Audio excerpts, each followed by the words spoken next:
There is a moment in your life that you've quietly avoided facing, and it begins the day you choose to honor yourself instead of everyone else. Something shifts the instant you stop living as the version of you others expect, and the world reacts in ways you never imagined.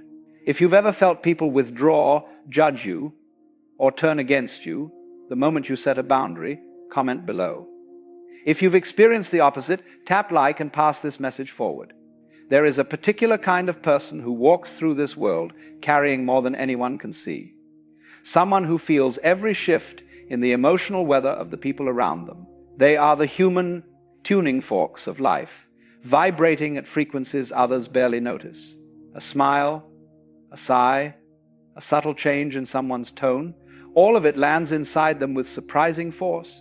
Long before they learned words for their experience, they were already absorbing the moods of entire rooms.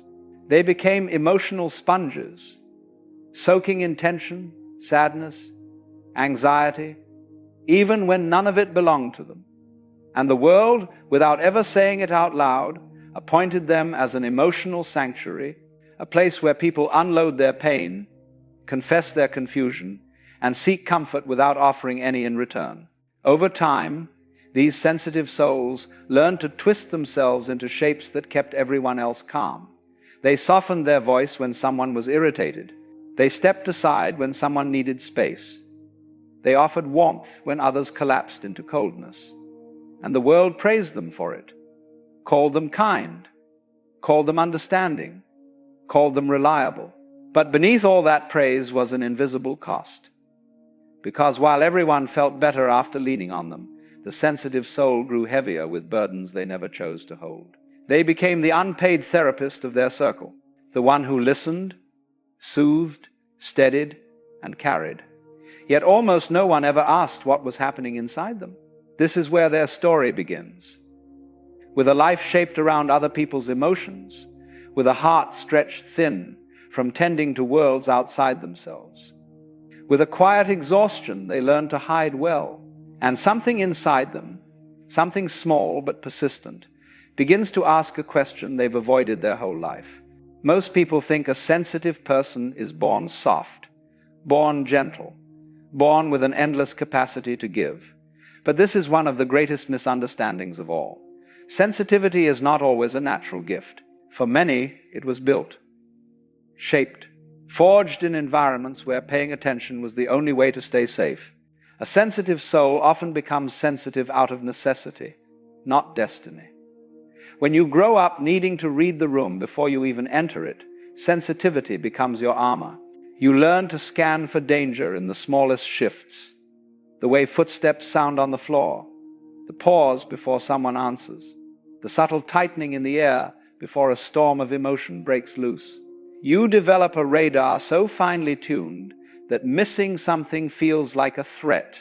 So while others walked through childhood with carefree hearts, the sensitive child learned responsibility far too early. They learned to anticipate moods, manage reactions, diffuse tension, and soothe discomfort. They learned to feel everything, not because the world needed their kindness, but because they needed protection. And here is the hidden cost of that skill. They became so good at understanding everyone else that they never learned to understand themselves. They could sense the emotional temperature of a room within seconds, but they could not name their own needs. They could tell when someone else was hurting, but had no idea how to address their own pain. They became experts at everyone's inner world except their own. This is the real root of the misunderstanding. People see their tenderness and call it a gift. They see their empathy and call it natural. They come to depend on it without ever asking where it came from. But the sensitive soul knows a different truth. Their sensitivity was not born from softness. It was born from survival. When a sensitive soul grows up, the world rarely tells them to put that sensitivity down. Instead, it rewards them for it, praises them for being the one who always understands, always listens, always shows up, and without realizing it, they carry that childhood program straight into adulthood. They become the dependable one at work, the friend who answers the phone on the first ring, the partner who absorbs conflict before it ever reaches the surface. Everywhere they go, they play the same silent role, the fixer, the healer, the emotional shock absorber, and the world loves them for it. But only in the way the world loves something useful. Slowly, almost imperceptibly, their identity molds itself around this usefulness. They begin to believe that their value comes from managing the emotional weather of others.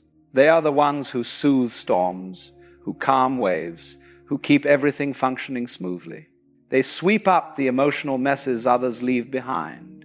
They become emotional janitors, tending to spills that were never theirs in the first place. But the hidden tragedy is this.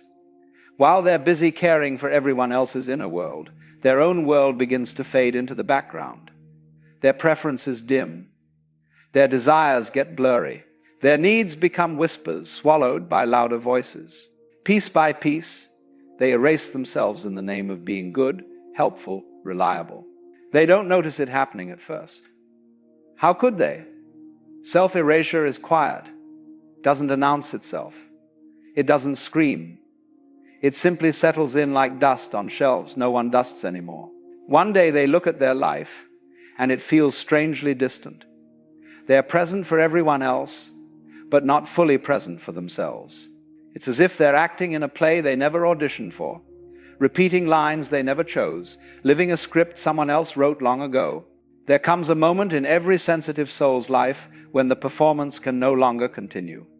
It rarely arrives with fanfare. It doesn't break the door down. It doesn't shout. Instead, it appears in a quiet instant, an unexpected pause in the middle of an ordinary day, a sudden stillness inside the noise. And in that stillness, something cracks open. It might happen after years of giving until they feel hollow. It might come after one more request from someone who never once asked how they were doing. It might surface on a simple afternoon when they realize they cannot remember the last time they felt genuinely seen. The crack does not destroy them. It reveals them. In that tiny fracture, a question begins to rise. A question they have avoided for decades. A question that feels almost dangerous to think. What if I stopped? What if I stopped fixing everything? What if I stopped absorbing everyone's pain? What if I stopped sacrificing myself for people who mistake my care for convenience? The very idea feels like stepping toward an abyss, a terrifying edge where everything they've known could disappear, because their entire identity has been built on taking care of others. If they step away from that role, who are they? So they imagine the drop. They picture the free fall. They brace themselves for darkness. But when they finally gather the courage to lean in, they discover it isn't an abyss at all. It is space. Open, quiet, unclaimed space. Space that has been waiting for them all along. Space big enough to hold their own thoughts, their own emotions, their own needs. A space where their life is no longer built around everyone else. When a sensitive soul finally steps into that unexpected space, something remarkable begins to happen. For the first time in their life, they are no longer drowning in the noise of everyone else's emotions. And in that newfound quiet, they begin to see things they were previously too overwhelmed to notice. The patterns that once controlled their life now reveal themselves with startling clarity. They notice how certain people only call when they need something, how others disappear the moment the sensitive soul stops reaching out first. They see how some relationships were never built on mutual care, but on silent expectations that they would always be available. And then they see the emotional vampires, the charming ones who always seem to have a crisis, the ones who drain attention, time, and energy with no intention of giving anything in return, the ones who mistake empathy for obligation. For years, the sensitive soul assumed this was normal. But from this new space, it becomes undeniable. Some people were drawn not to their heart, but to their light. This is where the shift begins. Before awakening, the sensitive soul was like a floodlight, illuminating everything and everyone around them, pouring energy outward without direction. But once they step into awareness, their light changes. It becomes focused, intentional, precise. They become a spotlight. Instead of shining on anyone who demands attention, they choose where to direct their warmth. They choose who receives their time, their energy, their compassion. They shine where there is reciprocity, where connection is genuine, where care flows both ways. And yes, this change leaves some people standing in the dark. People who were used to the free illumination may suddenly react with confusion, frustration, even anger. They treat the sensitive soul's new clarity as a threat. But the truth is simple. The light was never promised to everyone. It was simply given, freely, unconsciously, for far too long. The moment a sensitive soul starts honoring themselves, the world around them doesn't stay silent. Especially not the people who depended on their constant emotional availability.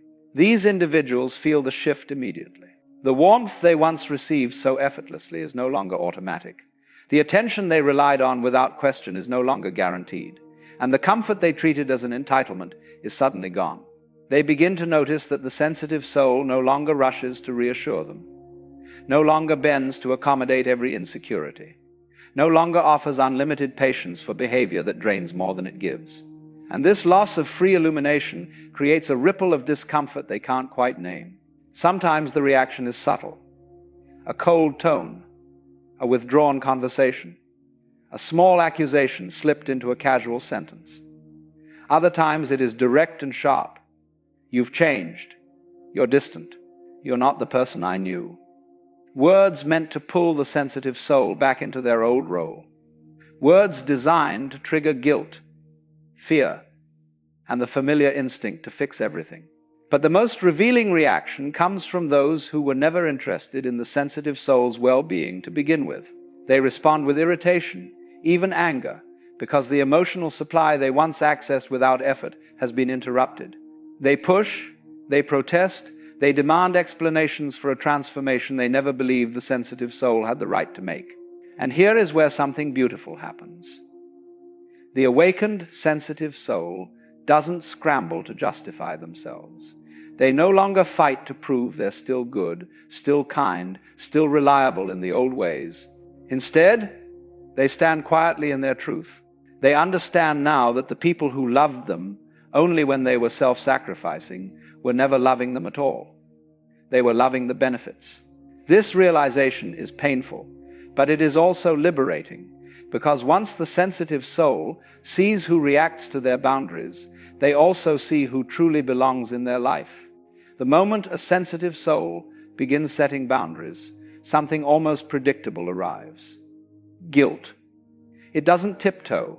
It doesn't hesitate. It shows up like clockwork, slipping into their mind with the same familiar voice that shaped their childhood. Who do you think you are? Putting yourself first.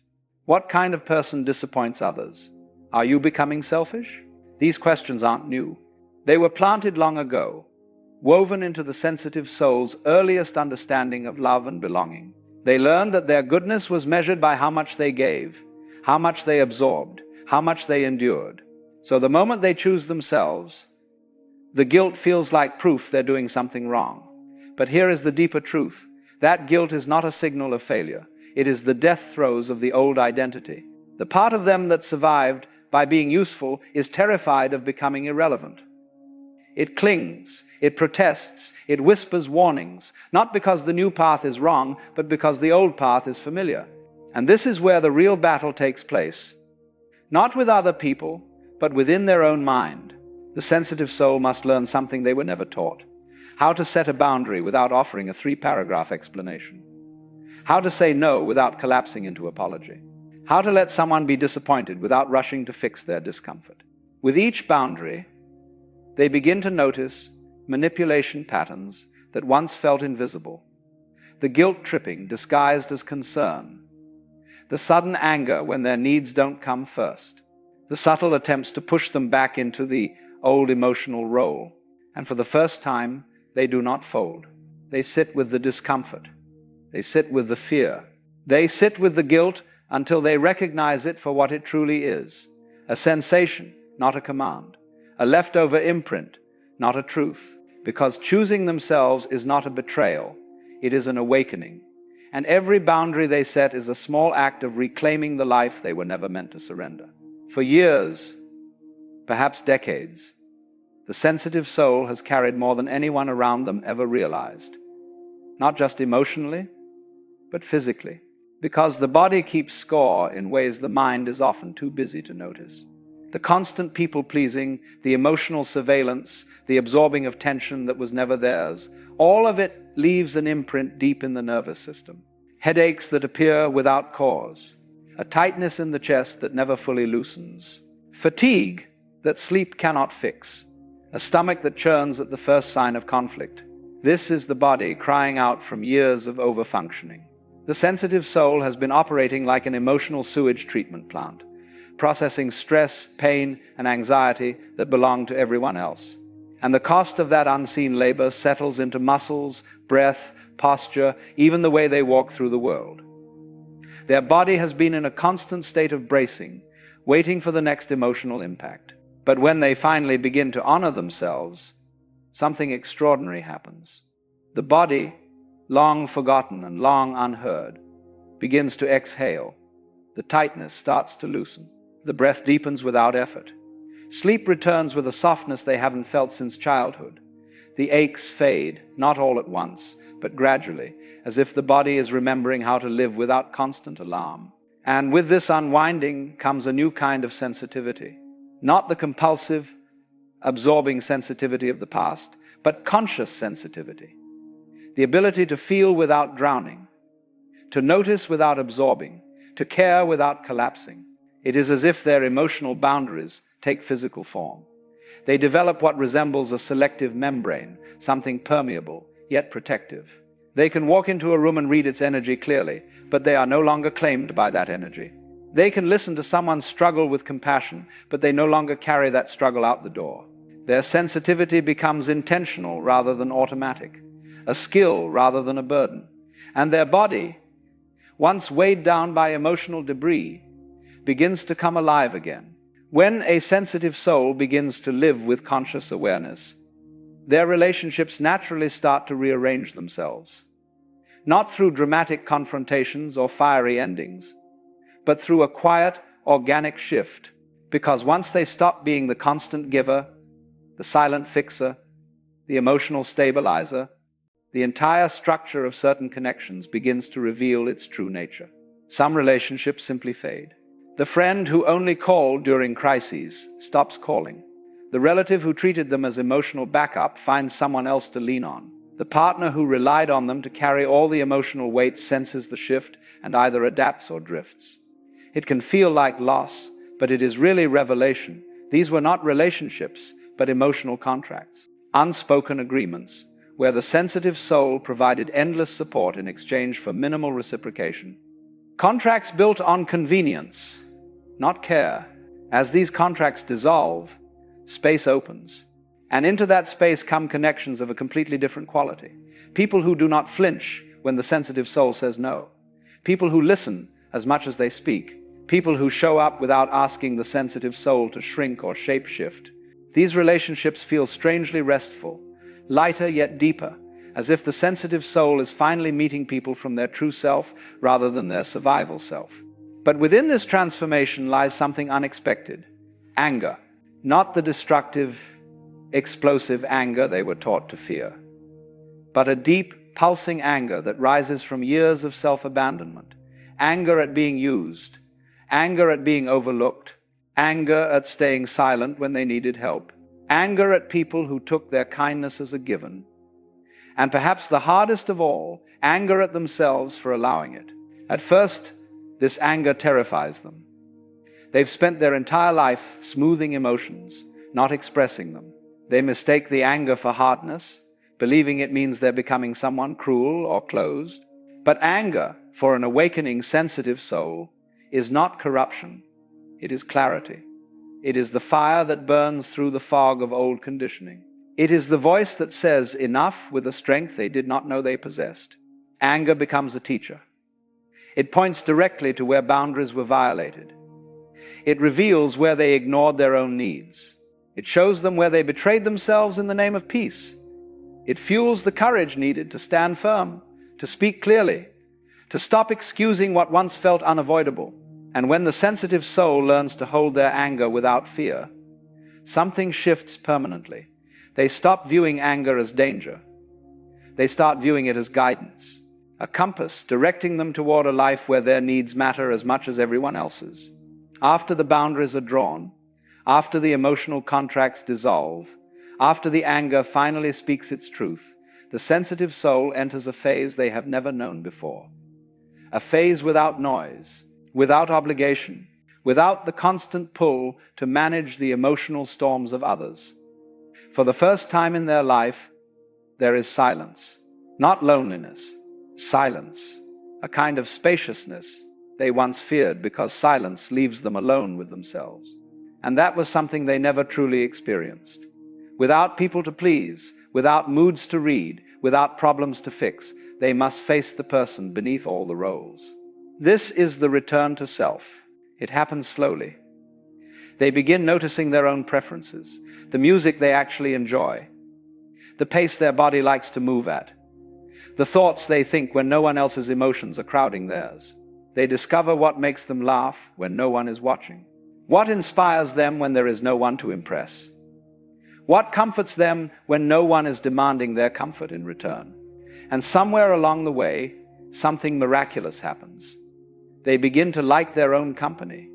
The silence becomes nourishing. Their presence becomes enough. They fall in love not with a persona, but with the self that was buried beneath years of overgiving and overfeeling. This shift changes the way they love others as well. They give from overflow instead of depletion. They help from clarity rather than compulsion. They listen with empathy, not obligation. Their sensitivity becomes something sovereign, grounded, intentional, not a reflex of survival, but an expression of wholeness. From this place, the sensitive soul becomes a kind of lighthouse. They stand steady, rooted in themselves, shining a clear and unwavering light. Their purpose is not to chase after ships lost in the fog or to rescue every vessel in distress. They simply shine, and those who are ready, those who navigate with awareness, will find their way toward that light. This is what true sensitivity looks like when reclaimed. It is not endlessly open or endlessly giving. It is balanced, aware, powerful. It feels deeply without losing itself. It loves fully without self-abandonment. It connects without collapsing. And in this state, the sensitive soul finally understands something they could not see before. When they stopped pleasing everyone, they did not become less. They became more themselves, more alive, more whole. What emerges is the person they were always meant to be.